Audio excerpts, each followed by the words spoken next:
Hey guys, it's Daniel with Boss C351's Productions. Today we're going to be working on a 2010 F-150 with a 5.4 liter 3 valve. Now, I was driving this truck down the road and everything just went nuts on the dashboard. It quit shifting. You press the accelerator and it will just barely accelerate. You get all kinds of messages on the dash. The speedometer quits working. RPM seems like they quit working. It even tells you you're low on fuel. So I'm not really sure what all's going on, but I have a pretty good idea it has to do with the transmission, since one of the codes pretty much tells you that you're losing communication with the transmission control module.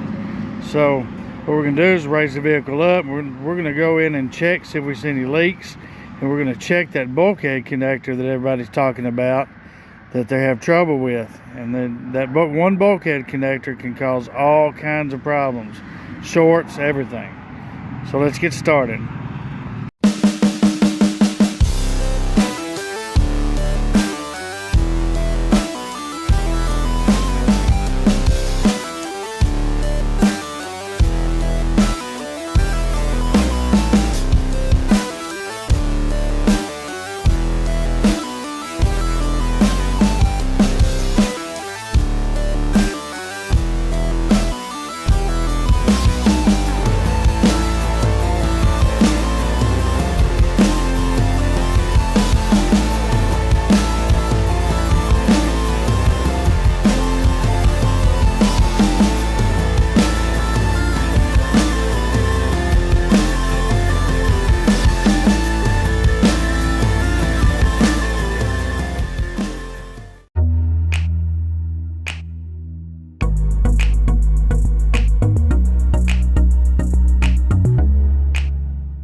Alright guys, we got the vehicle in the air.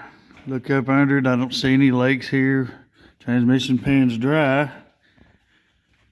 See if we see anything else here. Might be causing our problems. Back of the transmission's dry. Got a little seepage on the transfer case. Oh, and here we go. That is the dreaded bulkhead connector. And it is wet with transmission fluid, also covered in dirt. It looks like it's wet quite a bit, but it is wet. So more likely than not, that is what's causing our problems. So let's go ahead and let's get this area cleaned up and start the repair. So initially what I'm going to do is I'm going to try to clean the connector and all the leaking transmission fluid off the area before we reach in there and disconnect it.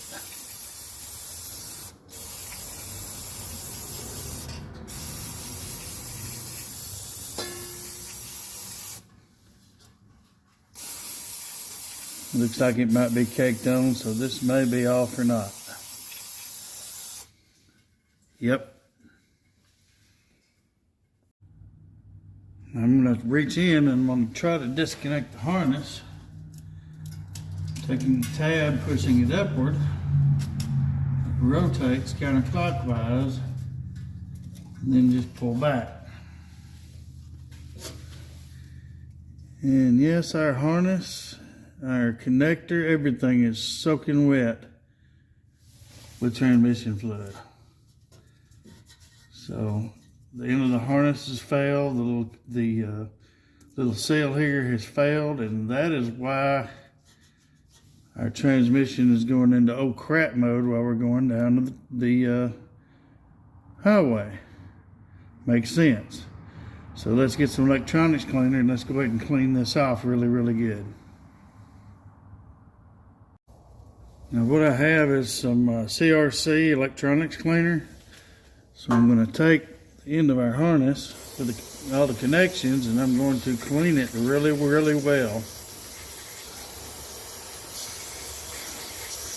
Try to get all this out. You may end up using the whole can. It's up to you. The cleaner the better.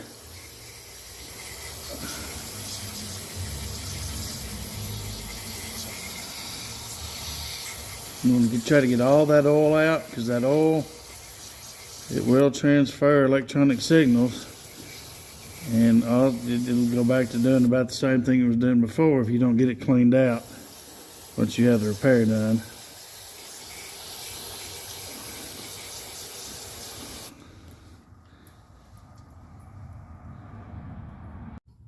What I'm going to do now is I'm going to go ahead and try to clean that connector that's actually in the transmission.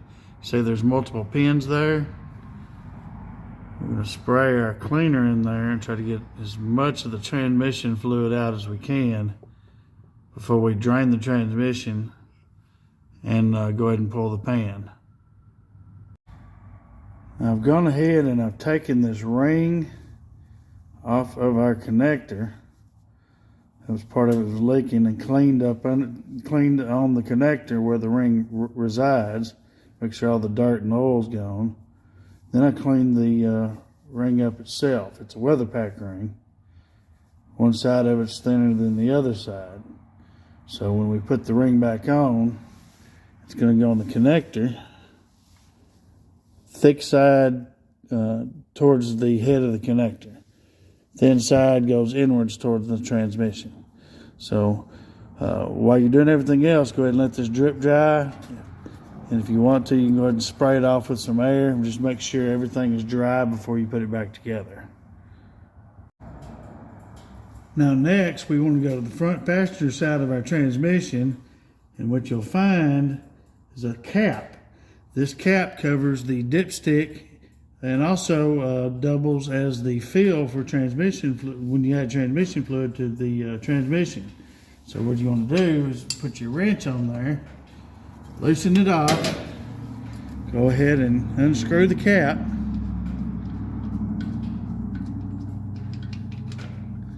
The cap and the dipstick come out as one. Traditionally, you know, the old Ford trucks had a dipstick tube that ran up to the engine compartment. With these newer trucks, this is the way it is now. You've got dipstick actually internal to the transmission, and it's capped off.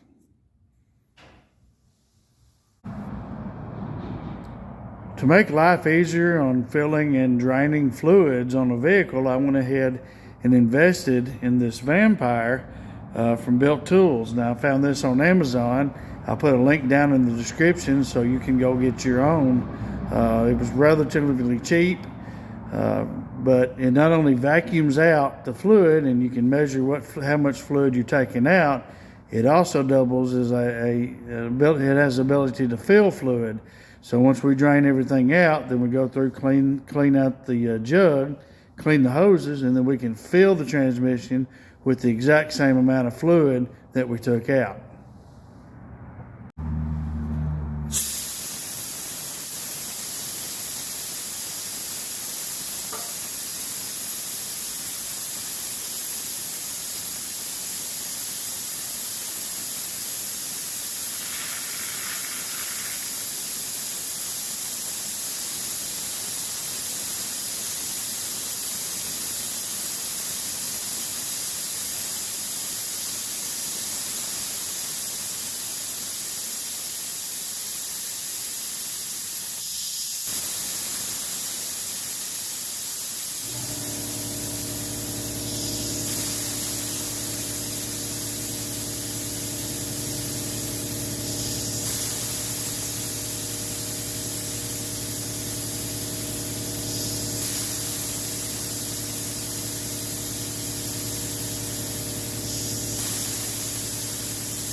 Now that the Vampire has completed its job, we've got approximately 5 liters out of the transmission. Of course, there's going to be some additional fluid in the transmission and in the pan that we couldn't get to, but we're going to have approximately 5 to 5.5 quarts is going to be our refill goal at the time. And then once we fill it up, crank the engine up, let it run through the gears and things, then we can fine tune and get exactly the amount that we need in the transmission. Now here's something I want to show you, and if you don't pay attention and if you're not careful and you just go to the parts house and buy a transmission filter, it could really mess you up pretty bad. Now, if you watched one of my previous videos on the 2.7 EcoBoost, you saw that the 2.7 EcoBoost with the 6R80 transmission takes a different transmission filter than the 3.5 EcoBoost engine transmission. It's the same transmission, but there's 2 different style and design transmission filters. Same thing with the old transmissions, the new transmissions. Now this is the FT171 transmission filter that goes in this particular truck. This is the FT188 transmission filter that goes in trucks like my 3.5 EcoBoost. And as you can see, there's quite a difference.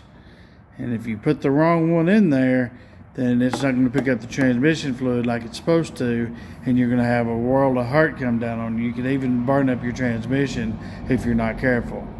So my suggestion to you is when you go ahead and pull the pan off, take your transmission filter out, go ahead and drain it, and take it with you if you have to go to a local parts house like O'Reilly's or whatnot, AutoZone. Your other alternative is go to the Ford house or look up the part on Ford's website, and it will break it down by VIN, and you should be able to get the correct filter that way. Either or, but I would have the old transmission filter with you just in case you don't get the wrong one. Now what I'm going to do, I'm going to go ahead and pull the pan off, pull the filter out, and then we'll go ahead and continue where we left off. If you have any questions on how to do that, look at my previous video on how to change the transmission fluid. It shows you how to drop the pan and pull the filter out. And also it shows you how to reinstall the filter, the pan, with the upgraded pan, with the drain plug, and then also how to fill it back up and get the proper fluid levels when you're done. We've got the fluid drain and we've got the pan off. I ended up with approximately 7.5 quarts drained out of the transmission, plus or minus some. What this does is we're going to be able to get up here and get this bulkhead collar out now. So to get the collar out, what you're looking for is this release clip. So what you're going to do is reach up in here to press this tab and pull the clip down. So once you have the clip down, it releases this collar, and you should be able to, with a little bit of force, pull this collar completely out of the transmission. So I've got it pulled out. Here it is. This is the old collar that failed. So what we're going to do now, do a little cleaning, and then we're going to install the new collar and then press up.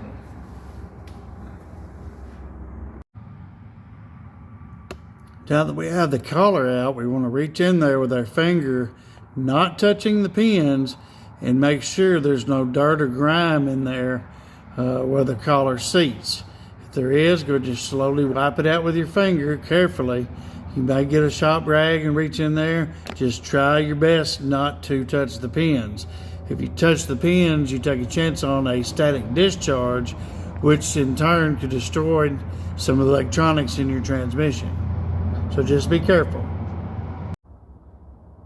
Next, we're going to get the new collar, make sure it matches up with the other one that you pulled out, put some assembly lube on it, and go ahead and just run the assembly lube around the O-rings and the gaskets, just to give them a little bit of slippage, so when you go to put this collar in, it goes in a little easier. Also, if you look into the collar, you see that notch. There's a notch in the harness in the transmission. You want to line that notch up Make sure it's lined up before you press it in. So now I'm going to insert the collar. I'm going to use a flashlight so I can see the notch. Make sure it lines up. Twist it a little bit till it does.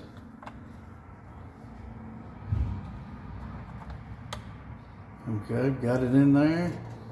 Give it a good push. Make sure it's completely seated. You can look up at the back of the transmission from the side and see that it's seated. And once it's seated, what we're going to do is we're going to push our retainer back up, and that will lock it into place. And it is locked.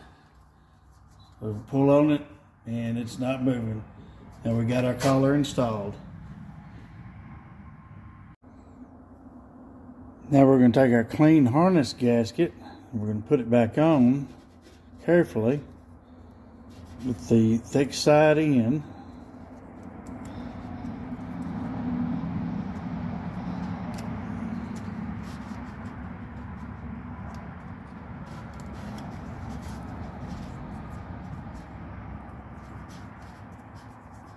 Sure it's seated. And we're going to get a little bit of assembly lube and we're going to lube that gasket up as well.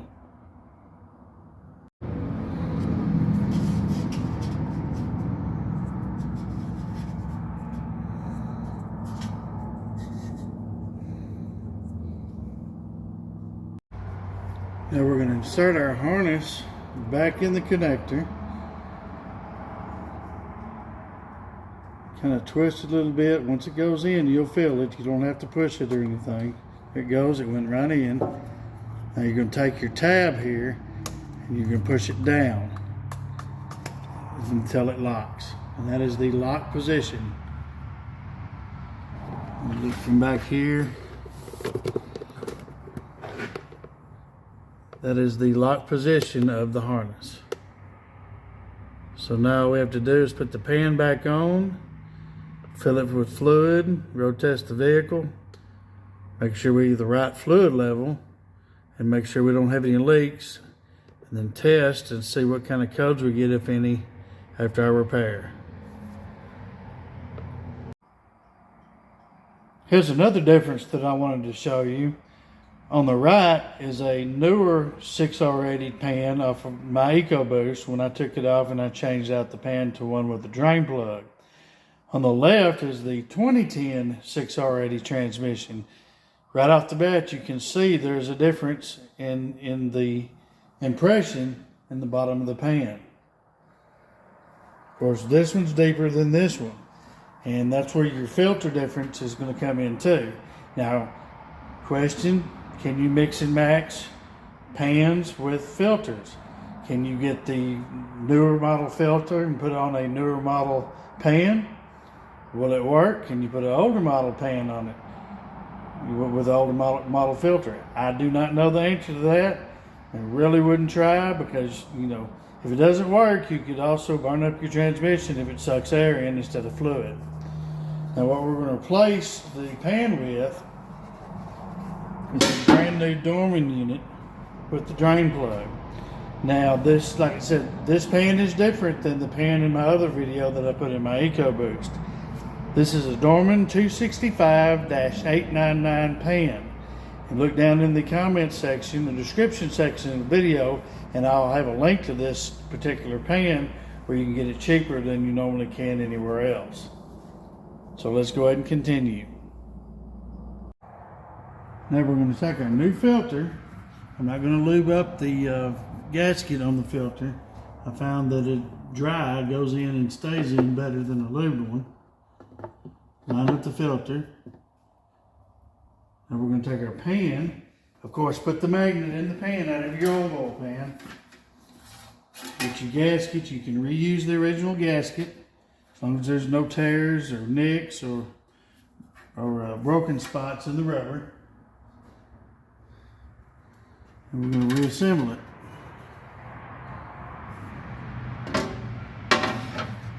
Put maybe a couple of bolts handy. That way Help line up the gasket, put the pan in, but it'll also hold the pan up so it won't bonk you in the head while you're trying to reassemble everything.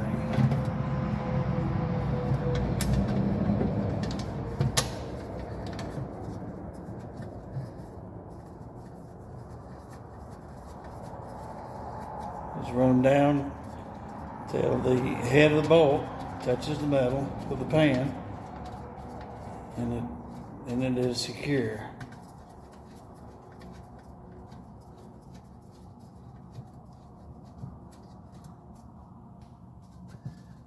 Now you can put all the rest of the pan bolts in, and then we'll be ready to add fluid. Now that we have the pan on, I'm going to start filling the transmission with our Motorcraft Mercon LV fluid. We're going to start out with 5 quarts.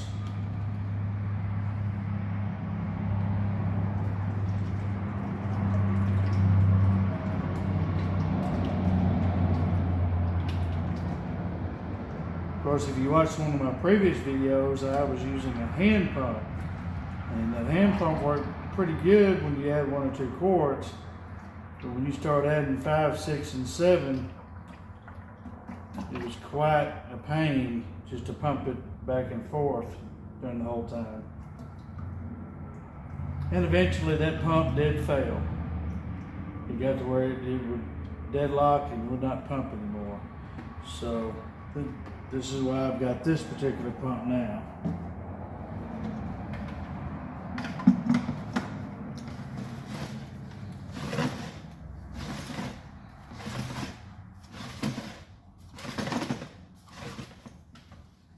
This we had air.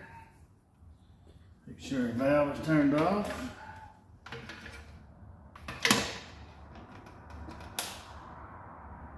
And a little air to it. Turn this valve on slightly.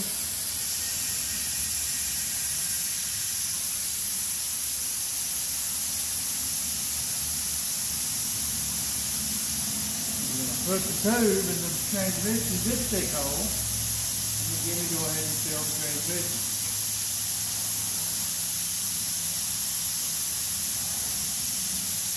Turn the valve on,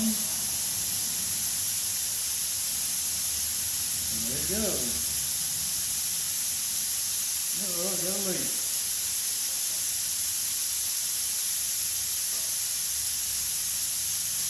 There we go. Murphy's Law, anything can go wrong, will. I've got that leak stick, and we're just going to pump our fluid in. So the pan is near full. We don't want to put too much in there, because if we do, it'll come running out the dipstick hole.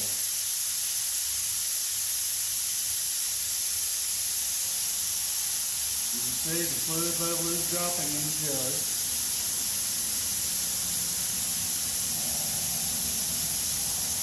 Well, this is running into the rag.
Now that it's getting close to the bottom of the jug, I'm going to go ahead and cut off our feed line, and then we're going to turn off our air line.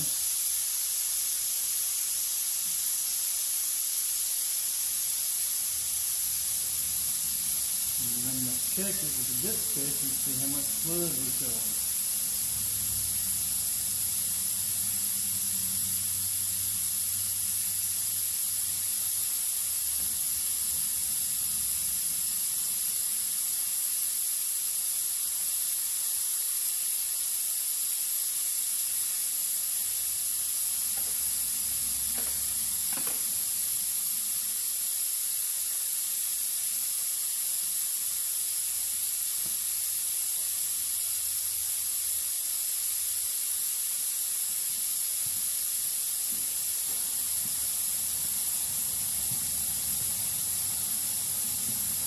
Here's our dipstick.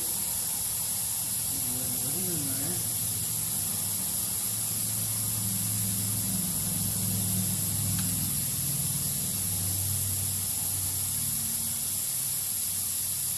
And that is how much fluid we have in there. That is more than plenty to go ahead and start the vehicle up. We're going to go ahead and shut our air off to our pump. And we're going to lower the truck down and go ahead and start it.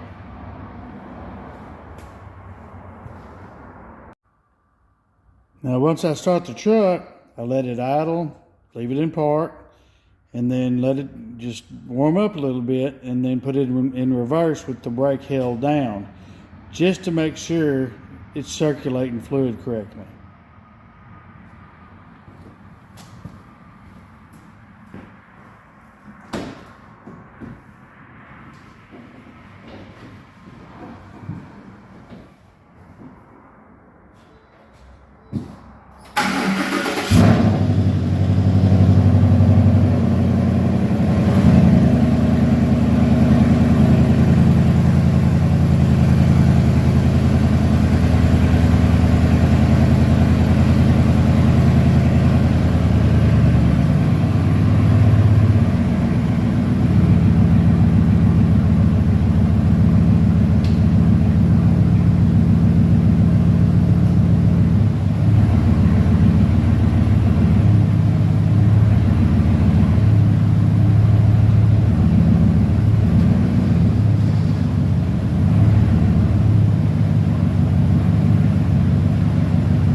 Leave the truck running for a little bit, give it time to warm up the fluid, but also while it's doing that, I'm going to be checking the fluid level.